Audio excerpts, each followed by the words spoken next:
everyone, welcome back to my channel. I am Lori Fair and I write adult romance. I decided to make this video because I really want to be transparent.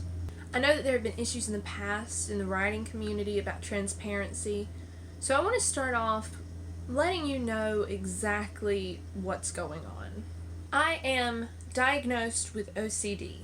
I don't take medication for it. I mostly just try to cope with it on my own, and I feel like I've been doing a pretty good job. I do have tics, I do have things that need to be a certain way. My fiance is very understanding of these. I'm very grateful for that. A lot of friends in my life, a lot of family are very supportive, very understanding. My OCD is a part of me, and it affects every aspect of my life, including my writing. And that's what I would like to talk about today. So you might be asking, how does it affect my writing? Well, one of my biggest problems is that I have a counting tic. I count everything, and I like for things to be a certain number. Things need to happen a certain number of times, or I can't focus. I get really upset. And I know that sounds silly, but that's part of OCD.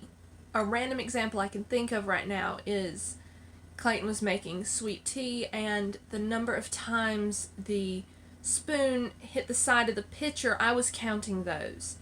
And he stopped before I got to a certain number, and I was like, can you do that again like 3 more times, please? And he does it because he knows. He doesn't ask. He just goes along with it because he knows for some reason it just triggers my emotions, and I just get really upset. And I know to people who don't have OCD that sounds really, really ridiculous, but if you have it, you kind of understand. I think the counting tic is where it affects my writing the most. So what I'm going to do now is lay out the positives and negatives of writing with OCD. So a big positive is that I'm organized.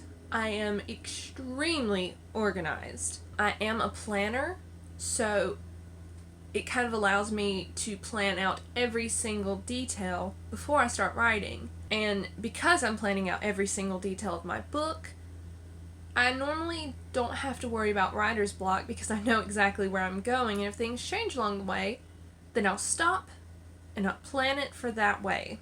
My planning process includes extensive note-taking, color coding, and tracking every single bit of process in every way I can. And I see those as really positive. It means that I know where things are when I need them. It means, again, I don't really have to struggle with writer's block. I do every now and again, but usually it's not that I don't know where I want the story to go. It's that I can't find the words I want. And in that sense, I'm a bit of a perfectionist. Now, some of the negatives, because there are negatives.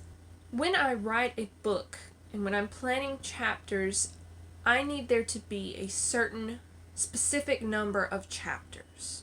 And in those chapters, I need a specific number of words. When I plan a book, I plan for 20 chapters. And each one of those chapters has to have 2,000 words in the first draft.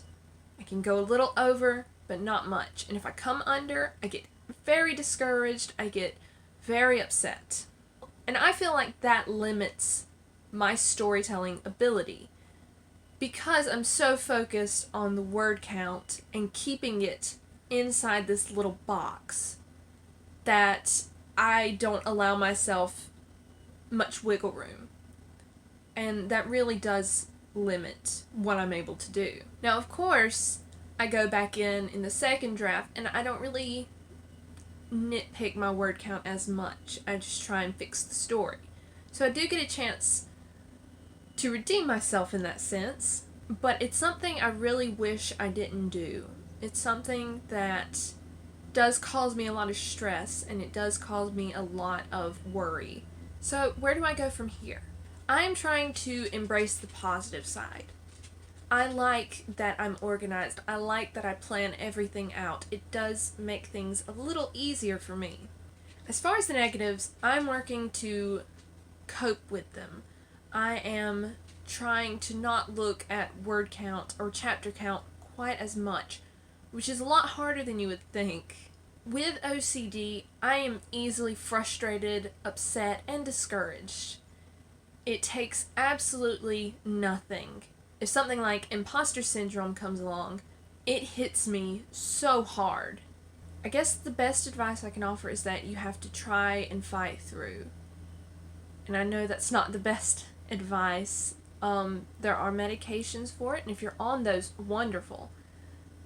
I can't take them, so I just fight through and just tell myself that this OCD doesn't have to control me.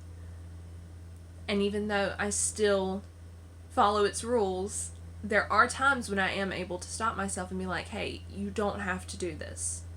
And it's taken me many years to get to that point, but I think it's not unrealistic. Thanks to everyone who sat through and watched this whole thing.